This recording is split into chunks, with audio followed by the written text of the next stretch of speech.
el misil básicamente es el portador, es lo que pone en las fases, en las capas más altas de la atmósfera, una cabeza nuclear que es en realidad un misil de planeo. O sea, no tiene motorización propia. El Avangard en realidad es un planeador que baja a altísima velocidad, Mach 30 aproximadamente, se calcula también, y que tiene altísima capacidad de maniobra. Entonces, a esas condiciones es prácticamente imposible de detener, pero está pensado básicamente para utilizar cabezas nucleares.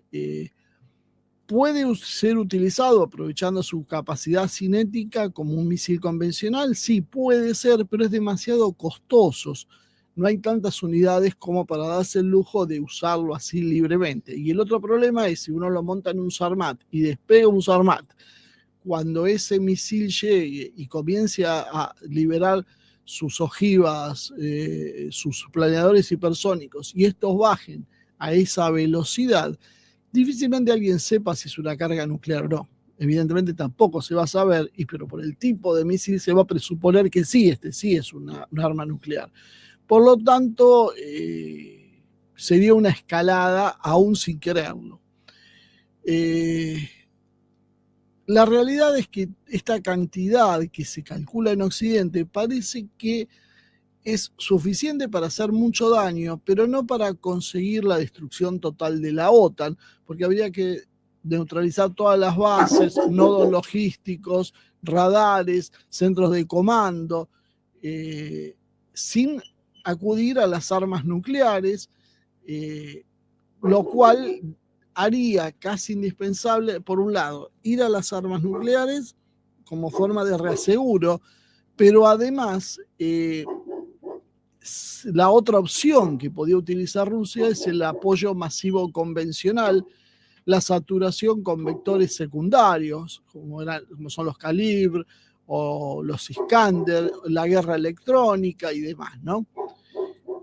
¿Qué sería el objetivo que seguramente puede conseguir Rusia en este cuadro? Desorganizar las defensas occidentales, en las primeras 72 horas producir una enorme confusión que sea seguida por una parálisis táctica por la propia ambigüedad del ataque y una presión psicológica que fracture el seno político de la OTAN. O sea, el objetivo es quebrar la unidad política de la OTAN. Una forma, por ejemplo, ideal sería atacar la base de Ramstein, en Alemania, que es el centro de comando aéreo, con una combinación de misiles Kinjal y Oreshnik, para paralizar precisamente la respuesta de la OTAN, atacar el cuartel general de la OTAN en Bruselas con Oreshnik para cortar los comandos regionales, atacar el corredor de Suwalki con los Kalibr y los Iskander para bloquear el acceso al Báltico, cortar, aislar los países del Báltico del resto de la OTAN y atacar las flotas de portaaviones que pueda haber cerca de Noruega, por ejemplo, con un Zircon. Esto sería básicamente una hipótesis muy elemental, con entre 10 o 20 ataques quirúrgicos. Rusia podría hacer mucho daño, paralizar parcialmente las funciones de la OTAN y obtener una ventaja de 2 a 5 días importante, estratégica, que le permitiría tal vez una negociación ventajosa con la OTAN. La rendición de la OTAN sería el objetivo, pero es bastante más difícil porque primero deberíamos una vez más definir qué entendemos por rendición total de la OTAN, y estaríamos hablando básicamente no de una ocupación de Europa, pero sí de una disolución política de la alianza, del retiro masivo de las fuerzas aliadas de todo lo que es Europa Oriental y el reconocimiento de pérdidas territoriales o estratégicas claves, que en este caso sería Ucrania, pero también esto sería acompañado, por ejemplo, por los estados bálticos. Y esto, en principio, parecería que no solo puede hacerse a través de los sistemas hipersónicos, sino necesita algo más. Hay que tener en cuenta que Estados Unidos va a estar observando con una fuerza nuclear latente. Las capacidades industriales de la OTAN se van a poner en marcha real. Hoy hay mucha discusión política alrededor de eso. La OTAN tiene una reserva importante de aviones de distintos tipos y formas, drones, sistemas Aegis y que van a entrar en funcionamiento. Y además tendría todavía activado por parte de los Estados Unidos el sistema de detección anticipada y que le permite hacer contraataques selectivos, ¿no? Rusia entonces no podría forzar la rendición total con un ataque de este tipo, solo podría asegurar una desestabilización, una parálisis y una presión, pero no sabemos si esto va a alcanzar a romper la OTAN sin que intervengan fuerzas convencionales, guerra híbrida, campañas informativas y la propia disuasión nuclear esperable, ¿no? ¿Cuál es la diferencia entre que la OTAN? Pues vamos a tratar de explicar entonces por qué tiene tanta paciencia Putin con Trump. ¿Por qué tanta negociación? ¿Por qué tanto gesto hacia Trump? Mucha gente dice, no, pero es un payaso, hay que llevárselo por delante o no hay que permitirle. Bueno, Estados Unidos le ofrece a la OTAN sistemas ISR. ¿Qué quiere decir eso? Intelligence, Surveillance y Reconnaissance, eso no sé cómo se pronuncia, la verdad, vamos a decir, que es básicamente el sistema de satélites, aviones AWACS, los RC-135, etcétera. Todo lo que le da conciencia situacional, da capacidades de inteligencia, de reconocimiento, que es lo que básicamente articula el funcionamiento. Hoy el ejército ucraniano golpea a Ucrania, a Rusia en determinados puntos precisamente a través de eso.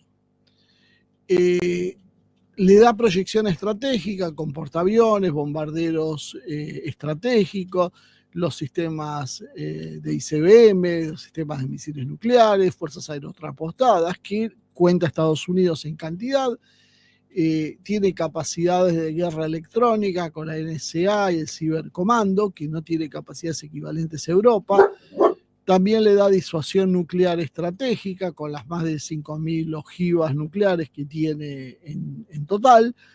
Y tiene una gran capacidad logística global, con aviones de reabastecimiento aéreo, algo vimos ahora con Israel, flotas logísticas y mucha movilidad táctica. Además, es básico para coordinar a la OTAN, generando, bueno, un disciplinamiento de la alianza y aporta el 40% de la capacidad militar, económica que tiene la OTAN. Entonces, si los Estados Unidos no está presente, y por eso es la clave de esta discusión, y por eso Putin quiere que Trump no se meta en la guerra y es cuidadoso en esto, y por eso Europa trata de arrastrar a como dé lugar a Estados Unidos a la guerra, Europa empezaría a tener problemas.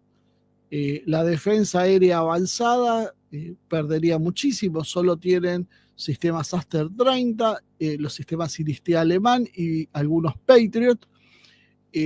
Los misiles balísticos son muy limitados, hay una producción de M51 franceses y los Trident que tiene el Reino Unido en submarinos. La dependencia en sistema satelital y ISR, o sea, de reconocimiento, es básicamente dependiente de los sistemas estadounidenses. No tiene capacidad expedicionaria o bastante limitada. El Reino Unido, Francia, con sus legiones extranjeras, algo Italia, alguna cuestión suelta Alemania, pero básicamente no hay. Y la producción armamentística, bueno, básicamente es lenta e ineficiente. Lo único que tienen es disuasión nuclear con el Reino Unido o Francia, pero bueno, apelar a eso contra Rusia sin el apoyo de Estados Unidos es suicida. Rusia tiene sobre Europa la ventaja hipersónica, la doctrina oficial integrada, la capacidad de saturación con guerra electrónica y ciberataques, tiene una movilidad interior mucho mayor desde Kaliningrado, Bielorrusia, Crimea, etcétera, y cuenta con la capacidad de escalar nuclearmente si es necesario. Y la OTAN sin los Estados Unidos ve su coordinación degradada, no hay cohesión política ante ataques que sean ambiguos. El ataque es muy brutal, puede ser, pero si el ataque es más o menos, ahí se complica. Por eso hablamos de la ambigüedad estratégica antes.